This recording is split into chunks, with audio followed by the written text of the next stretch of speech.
नमस्कार, आपण पाहत आहात सह्याद्री न्यूज, आवाज महाराष्ट्राचा। और जो बीच वाली फ्लोर में थे वो बच नहीं पाए थे, दे सफोकेटेड टू देयर डेथ। बाकी मेरे दोस्त सब घुस गए थे, इधर से दूसरे बिल्डिंग से घुसकर ऊपर गए, फिर बाकी सबको गाइड कर।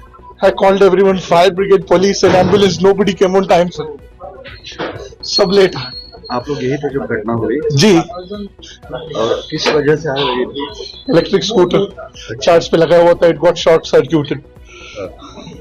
मे बी अगर if the authorities were on time कुछ बच सकते थे सर। कोई हम बोल रहे थे कि यहाँ से घुसो, but nobody was trying. The fire brigade they were not even equipped.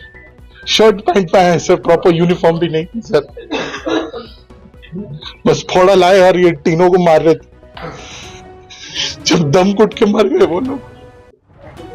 जो फंसे हुए थे ट्रक थे, उन लोगों को आपने नहीं निकाला फिर सभी? नहीं, मैं नीचे था, मेरे दोस्त लोग ने निकाले थे उसको। बाय द टाइम घाटी पर लेकर गए सब।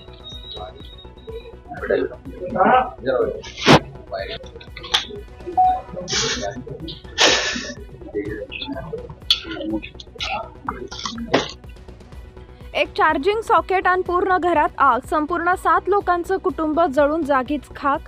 छत्रपती संभाजीनगर शहरातील छावणी परिसरात असलेल्या जैन मंदिराजवळ असलेल्या 3 मजली इमारतमध्ये असलेल्या कपड्याच्या दुकानाला आग लागल्याने एकाच कुटुंबातील 7 जणांचा मृत्यू झाला, ज्यात 2 पुरुष, 3 महिला आणि 2 लहान मुलांचा समावेश आहे। या घटनेनंतर परिसरात एकच खळबळ उडाली असून घटनास्थळी पोलीस दाखल झाले। विशेष म्हणजे आता आग कशी लागली याचा तपास देखील केला जात असून काही प्राथमिक माहिती देखील समोर आली आहे। अधिक माहितीनुसार आग लागलेल्या इमारतीमध्ये 3 मजले होते। इमारतीचे मालक असलम शेख खालच्या मजल्यावर आपल्या कुटुंबियांसोबत राहत होते, तसेच खालच्या मजल्यावर कपड्याची दुकानं होती। दुसऱ्या मजल्यावर मृत्यू झालेला कुटुंब आणि तिसऱ्या मजल्यावर आणखी 2 राहत होते। दरम्यान आज पहाटे 3:30 वाजता कपड्याच्या दुकानाला सुरुवातीला आग लागली, पुढे आग वाढत गेली। लोकांच्या लक्षात येताच त्यांनी इमारतमध्ये राहणाऱ्या लोकांना याची माहिती देऊन त्यांना जागं केलं। त्यावेळी पहिल्या आणि तिसऱ्या मजल्यावरील लोकांना वाचवण्यात यश मिळालं, पण दुसऱ्या मजल्यावरील लोक झोपेत असल्याने त्यांचा गुदमरून मृत्यू झाला। प्राथमिक माहितीनुसार सुरुवातीला कपड्याच्या बाहेर लावण्यात आलेल्या एका चार्जिंगच्या दुचाकीमध्ये जोराचा स्फोट झाला। यावेळी या दुचाकीला चार्जिंगसाठी चार्जर लावण्यात आलेलं होतं, त्यामुळे वायरच्या माध्यमातून आग थेट दुकानात लावलेल्या चार्जिंग सॉकेटपर्यंत पोहोचली आणि दुकानात देखील आग लागली।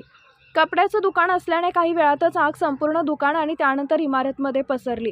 विशेष म्हणजे दुसऱ्या मजल्यावर आतमध्ये येण्यासाठी आणि बाहेर पडण्यासाठी एकच एंट्री आणि एक्झिट पॉईंट असल्याने खालच्या लोकांना वरती जाता आलं नाही, त्यामुळे दुसऱ्या मजल्यावरील लोकांना वाचवण्यात अपयश आलं। सह्याद्री न्यूज आवाज महाराष्ट्राचा कार्यकारी संपादक प्रवीण धेंडे, छत्रपती संभाजीनगर। सर, काय सांगाल तुम्ही? मोठी आग लागली होती तुम्ही पाहणी केली? आज छावणी परिसरामध्ये असलम टेलर नावाचं या ठिकाणी दुकान आहे। साधारणतः सकाळी 4:15 वाजता पहिला कॉल पोलिसांना आला, म्हणजे याचा अर्थ 4 वाजेच्या दरम्यान या ठिकाणी असलम टेलरच्या दुकानाला आग लागली। या आगीमध्ये दुकानातील फर्निचर, काउंटर आणि तिचे सोफे वगैरे होते, त्यांना आग लागलेली आहे। या ठिकाणी पहिल्या आणि दुसऱ्या माळ्यावर हे भर मार्केट वस्तीमधलं हे दुकान आणि घरं आहेत आणि फर्स्ट आणि सेकंड फ्लोअरला या ठिकाणी 2 फॅमिली राहत होत्या। खाली लागलेल्या आगीचा लोळ आणि बहुतेक थोडा दुराचा आहे, हा वर गेल्यामुळे वरच्या माळ्यावरील 7 कॅज्युअलिटी त्या ठिकाणी झालेल्या आहेत।